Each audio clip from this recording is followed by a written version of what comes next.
பண்ணும்போது அந்த வெப்பத்தினால அது தானாவே அதுவும் ஒரு வகையாக காற்று வந்து நம்ம போடாமலே அதுவாகவே என்ன செஞ்சிடும், சூரிய ஒளிப்பட்டு அது வெளியே ரிஃப்ளெக்ட் ஆகும் இல்லையா? ரிஃப்ளெக்ட் ஆகும்போது என்ன செய்யும், அந்த ஒரே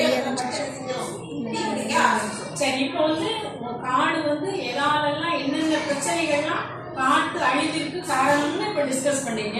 இந்த பிரச்சனைகள்ல இருந்து காட்டு வளத்தை எப்படி மீட்டெடுக்கலாம், உங்களோட கருத்துக்கள்? ஒரு இடத்துக்கு காட்டுக்குள்ள நல்லா போனோம்னா நம்ம மழை டைம்ல இந்த மாதிரி களிமண்குள்ள அது என்னன்னு சொல்லு, தூக்கி சொல்லு. இது வந்து விதை வந்து இது எடுத்துட்டு போய் நம்ம போற வழியில வீசிட்டே போனோம்னா அது மழையில தானாவே முளைச்சிடும். அது மட்டும் இல்லாம இப்போ வந்து காற்று வந்து வளர்ந்து ரொம்ப குறைஞ்சிட்டு இருக்கு. நம்மளால அது வந்து நிறைய ஆகும். வெரி குட், பாராட்டு. அடுத்து வேற என்ன மாதிரி செய்வீங்க? போகும்போது எடுத்துட்டு போகக்கூடாது. Very good. பிளாஸ்டிக் என்ன கொண்டு போகலாம், துணிப்பையை கொண்டு போகலாம், நம்ம பாத்திரங்கள் கொண்டு போகலாம். பாத்திரங்கள் கொண்டு போயிட்டு திரும்ப நம்ம பாத்திரங்களை என்ன செஞ்சிடலாம், கொண்டு வந்துடலாம். காடு விலங்குகளுக்கு இடையூறு தரக்கூடிய பாலித்தீன் கவர்கள்